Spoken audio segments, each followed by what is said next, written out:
एक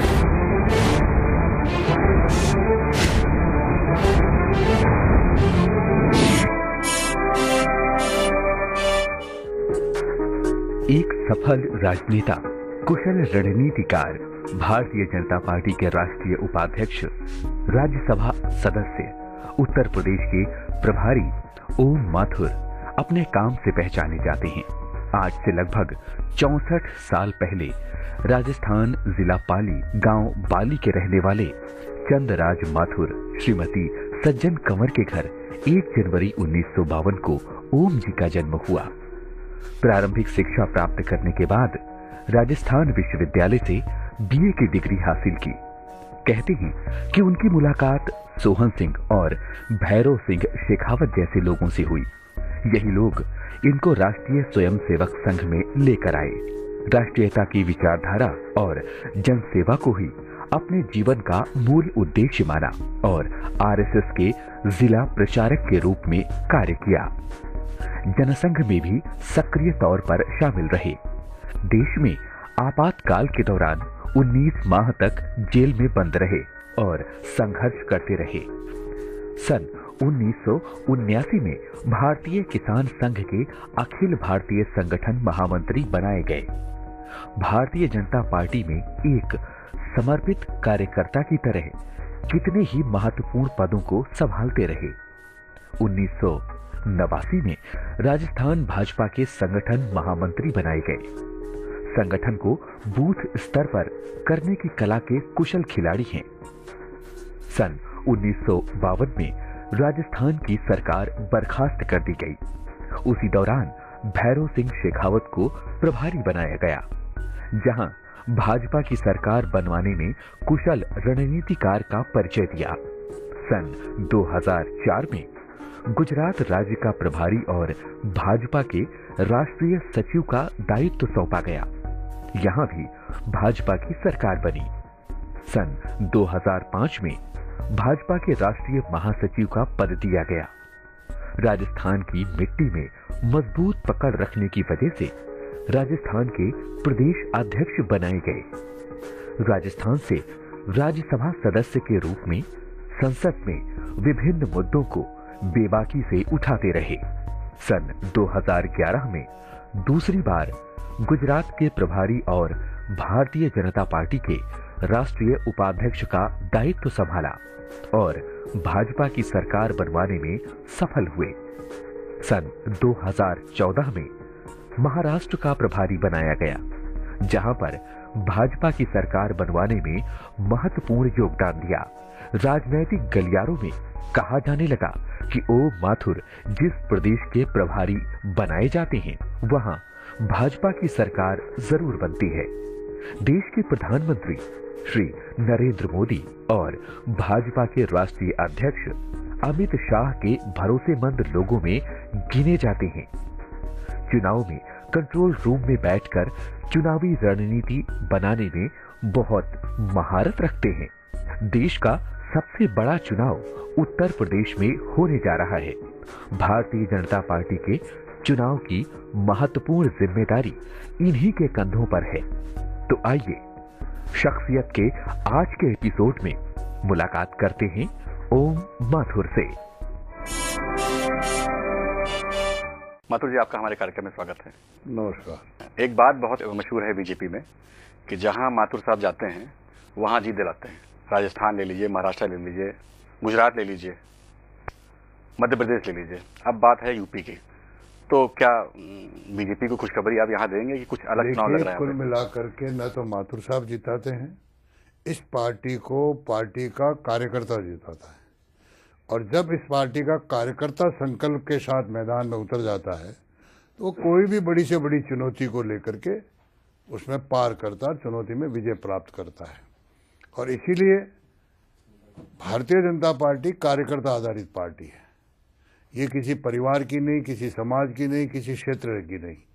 और हमने जब यहाँ प्रभारी बन के आए तो हमने प्रारंभ में ही सदस्यता अभियान से लेकर बूथ मैनेजमेंट तक की रचनाएं की। और मैं ये कह सकता हूँ पिछले 2 वर्षों से उत्तर प्रदेश का प्रत्येक कार्यकर्ता, चाहे वो दायित्व में है चाहे दायित्व में नहीं है, उसने मिशन 2017 को सफल बनाने के लिए पूरी ताकत से, जी जान से, अपनी क्षमता से अधिक जो पार्टी ने बताया, रात और दिन एक करके इस मुकाम तक हम पहुंचे हैं।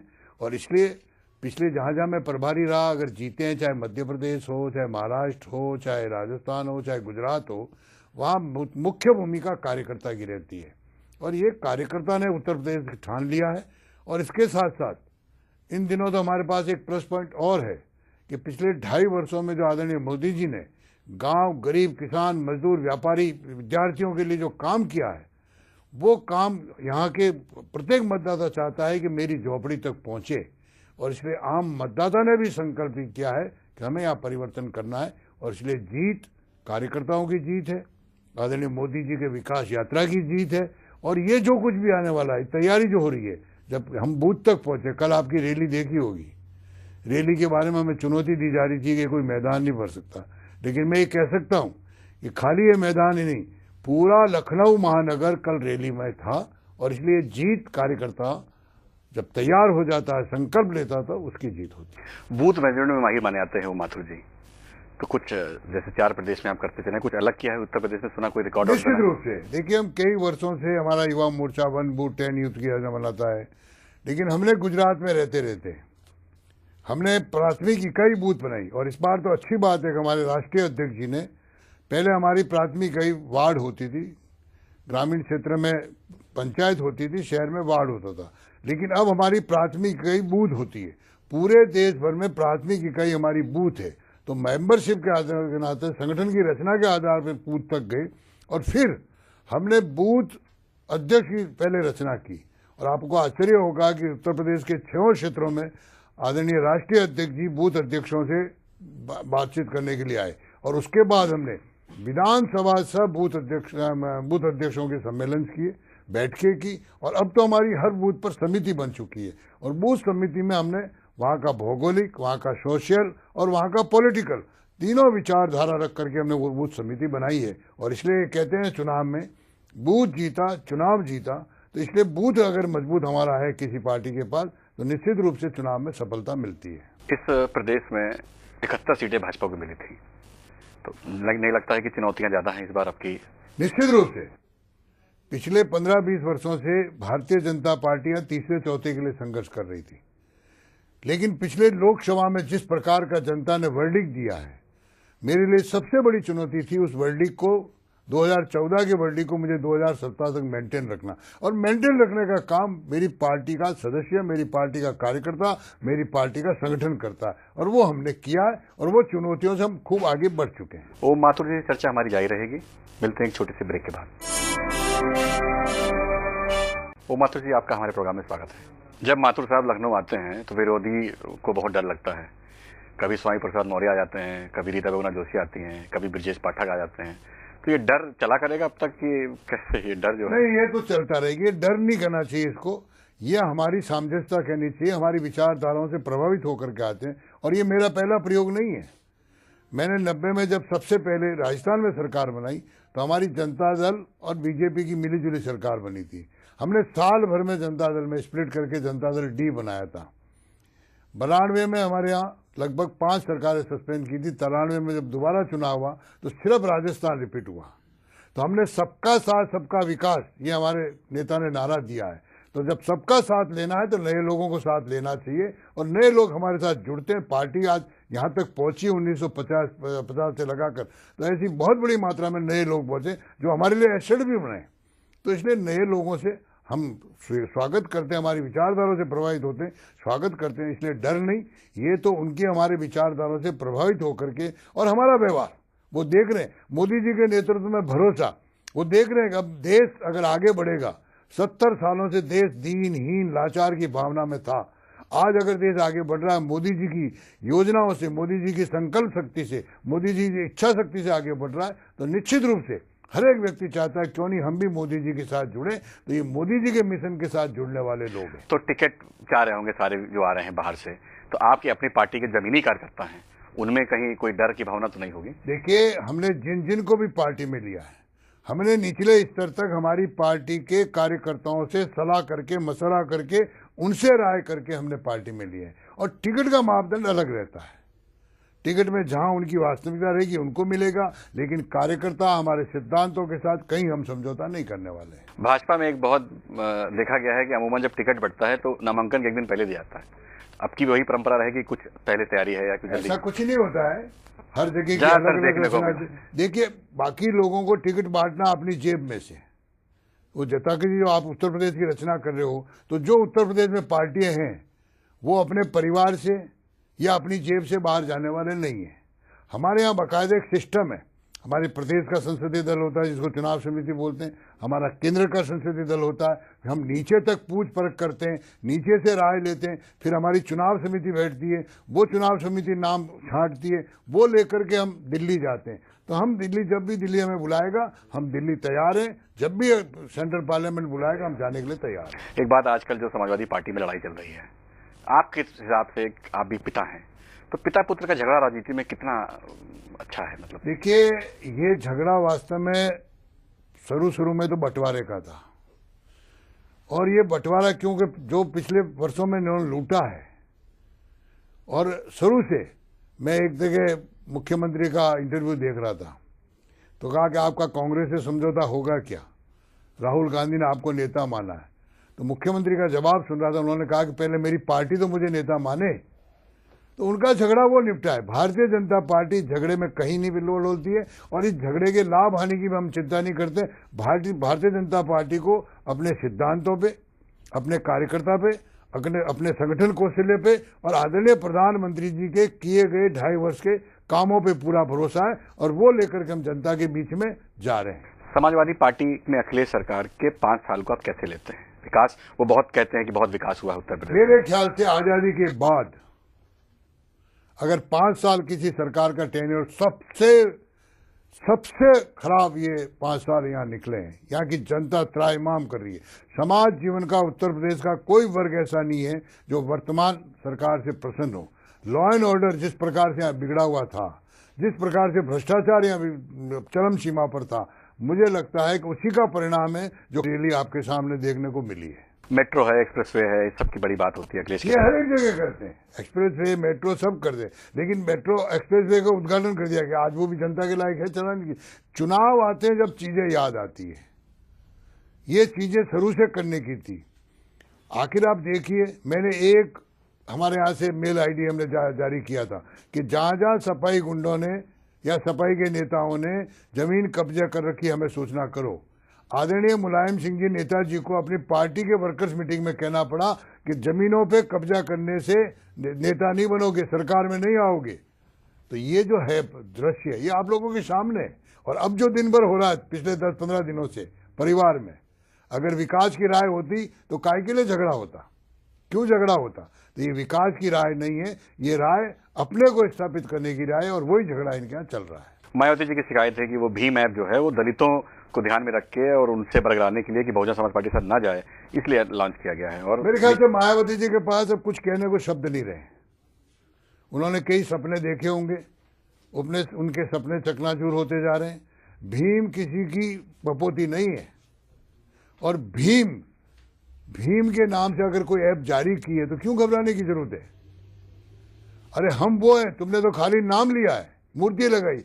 हमारी वो पार्टी आदरणीय मोदी जी ने आके ही भीम से संबंधित 5 स्थानों को पंच तीर्थ के रूप में स्थापित किया। इतने साल तक मायावती जी ने खुद ने यूपीए वन सरकार चलाई है। क्या उस समय वो महाराष्ट्र में उनकी जगह नहीं ले सकते थे? क्या वो लंदन में उनका वो मकान नहीं ले सकते थे?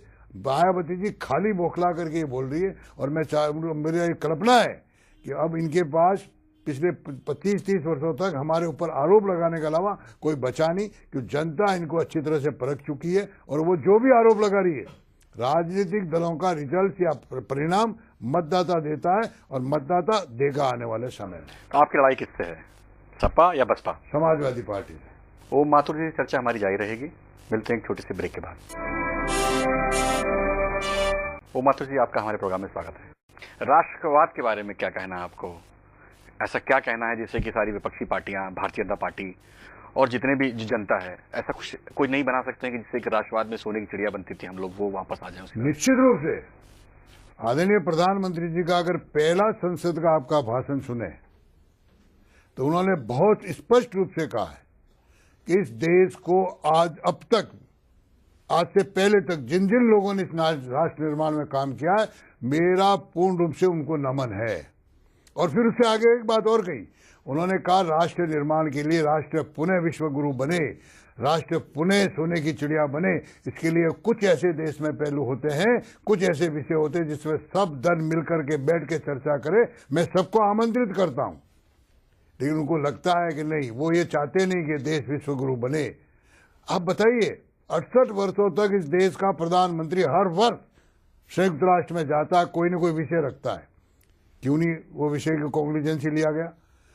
हमारा प्रधानमंत्री बनते ही पहला विषय खुद के लिए नहीं रखा, अपने देश के लिए नहीं रखा, संपूर्ण विश्व के लिए रखा कि पूरा विश्व स्वस्थ हो, इसलिए योग दिवस मनाना चाहिए। और मुझे आज प्रसन्नता है कि हमारे आदरणीय लोकप्रिय नेता की पूरी दुनिया ने बात मानी और 21 जून विश्व योग दिवस के रूप में मनाया जा, ये विश्व गुरु की ओर बढ़ने का पहला कदम है। और जिस प्रकार से हम तो सर्वत्र, हम नोटबंदी की बात कर रहे हैं, आप नोटबंदी में हमने पहले दिन स्वीकार किया था डिबेट, आदरणीय मनमोहन जी बोले, पूरे समय प्रधानमंत्री जी बैठे रहे, लेकिन जैसे ही वो बैकफुट पे जाने लगे उन्होंने हल्ला मचाना शुरू किया। अरे हम तो डिबेट के लिए तैयार थे, हमारे वित्त मंत्री जी ने पहले दिन ही डिबेट स्वीकार कर ली थी। तो इनके पास कहने को कुछ नहीं है, ये नहीं चाहते राष्ट्र निर्माण, ये परिवार का निर्माण चाहते हैं, ये पैसों का निर्माण चाहते हैं, ये समाज का निर्माण चाहते हैं, ये देश का निर्माण नहीं चाहते। इसीलिए 70 सालों में ये देश दीनहीन लाचार की दृष्टि में खड़ा था। आज ये देश पुनः, आज इस अमेरिका के राष्ट्रपति को कहना पड़े, इंडियन प्राइम मिनिस्टर ये एक्शन प्राइम मिनिस्टर। नहीं तो पहले क्या था, अगर हमारा देश का प्रधानमंत्री अमेरिका जाता तो मन में भय रहता था, रशिया नाराज होता था, रशिया जाता तो मन में भय रहता था, चाइना नाराज होता था, चाइना जाते तो मन में भय रहता था, जापान नाराज होता। लेकिन ये अब ऐसा नहीं, हमने कहा सबके साथ जाएंगे, सबसे मिलेंगे, लेकिन राष्ट्र पहले, पहले मेरा देश है। और आज जब अमेरिका जाते हैं रशिया दिल्ली आता है, रशिया जाते हैं चाइना अहमदाबाद आता है, पूरा संपूर्ण विश्व अब हिंदुस्तान में मानने के लिए तैयार हो गया और कहने लग गए दुनिया के लोग कि हिंदुस्तान दुनिया को नेतृत्व दे सकने की क्षमता रखता है। नोटबंदी एक बहुत बड़ा मुद्दा है इस समय। विपक्षी कहते हैं कि नोटबंदी से जनता बहुत परेशान है, और एक तरह ये भी कहते हैं कि आपने चुनावी लाभ के लिए घोषणा करी है। तो देखिए, अब उनके दोनों प्रश्न आप अपने सामने रखिए। एक तरफ कहते हैं कि जनता परेशान, दूसरी तरफ कहते हैं कि चुनावी लाभ लेने के लिए किया है। तो वो अपने आप अपने गिरेबान में झाके। इस नोटबंदी के दौरान ही हमारी चारों परिवर्तन यात्राएं पूरे महीने भर तक 403 विधानसभाओं में गई है, और जनता ने जिस प्रकार से रेस्पॉन्स किया है, और प्रधानमंत्री जी ने पहले दिन कहा मैं बहुत कठोर कदम उठा रहा हूं, आपको कष्ट होगा, उसके लिए मैं आपके साथ हूं। लोगों ने स्वीकार किया कि निर्णय गरीबों के हित का निर्णय, ये निर्णय किसानों के हित का निर्णय, ये निर्णय गांव के हित का निर्णय, इसलिए लोग हमारे साथ खड़े। नोटबंदी में आपने देखी होगी प्रधानमंत्री जी की रैलियां, लगातार रैलियां हमने की है, और अगर नाराज होती तो जनता इस तरह से आती क्या? हमारी परिवर्तन रैलियां, ऐसी छोटी छोटी रैलियां सफल होती क्या? ये सारा नोटबंदी का, क्यों इनके पास है नहीं, दोनों तरह की बातें बोल रहे वो। तो पहले तो वो ठीक करेगा वो किस तरफ हमको कहना चाहते, एक विषय रखे अपने पास, फिर डिबेट में आवे वो। आपका मुद्दा क्या होगा? आपकी विकास? हमारा मुद्दा विकास, इस उत्तर प्रदेश को पूर्ण उत्तम प्रदेश बने, और इसके साथ साथ वर्तमान प्रदेश की सरकार की नाकामी, लॉ एंड ऑर्डर, भ्रष्टाचार, ये मुद्दे लेकर के हम जनता के बीच में। राम मंदिर हमारी आस्था का केंद्र है। भारतीय जनता पार्टी का प्रत्येक कार्यकर्ता चाहेगा कि भगवान राम के जन्म स्थान पर भव्य विशालतम राम मंदिर बने, लेकिन हम संविधान में विश्वास करते हैं। कोर्ट में मामला है, या तो आदरणीय न्यायालय निर्णय करे या समाज बैठ के निर्णय करे, लेकिन ये हमारा चुनावी मुद्दा राम मंदिर नहीं होगा। एक आखिरी सवाल, अब तो ये तय हो गया है कि आप लोग अब पीएम मोदी के नाम पे, चेहरे पे उत्तर प्रदेश से चुनाव लड़ने जा रहे हैं, तो उसके बाद मुख्यमंत्री का चेहरा, कोई आंतरिक सर्वे करा रहे हैं आप लोग? ऐसा देखिए, मैं आपको बता देना चाहता हूं कि आदरणीय प्रधानमंत्री जी खाली उत्तर प्रदेश के चेहरे नहीं है, और खाली हिंदुस्तान के चेहरे नहीं है, इस समय तो पूरी दुनिया के वो चेहरे बन चुके हैं, और इसलिए वो तो हमारे नेता है ही। हमारा प्रत्येक कार्यकर्ता, उत्तर प्रदेश का प्रत्येक कार्यकर्ता इस समय मुख्यमंत्री का चेहरा होगा, लेकिन हमारे यहाँ निर्णय कोई एक व्यक्ति नहीं ले सकता। हमारे एक सेंट्रल पार्लियामेंट बोर्ड निर्णय करता है। सेंट्रल पार्लियामेंट बोर्ड ने अभी इस विषय में कुछ सोचा नहीं है। वो जब भी निर्णय ले, आज रात को भी अपने इंटरव्यू खत्म होते होते भी अगर सेंट्रल पार्लियामेंट बोर्ड निर्णय लेके हमें संकेत करेगा तो उत्तर प्रदेश का प्रत्येक कार्यकर्ता उसको सिर पे रख करके आगे बढ़ेगा, उसको मान्य करके आगे बढ़ेगा। लेकिन इस समय कोई निर्णय नहीं है। तो ये थे ओम प्रकाश माथुर जी। जो उम्मीद है कि उनका जो रिकॉर्ड है वो जारी रहेगा। उत्तर प्रदेश में इस बार ये कमल खिलाएंगे। मिलते हैं अगले प्रोग्राम में अगली शख्स के साथ।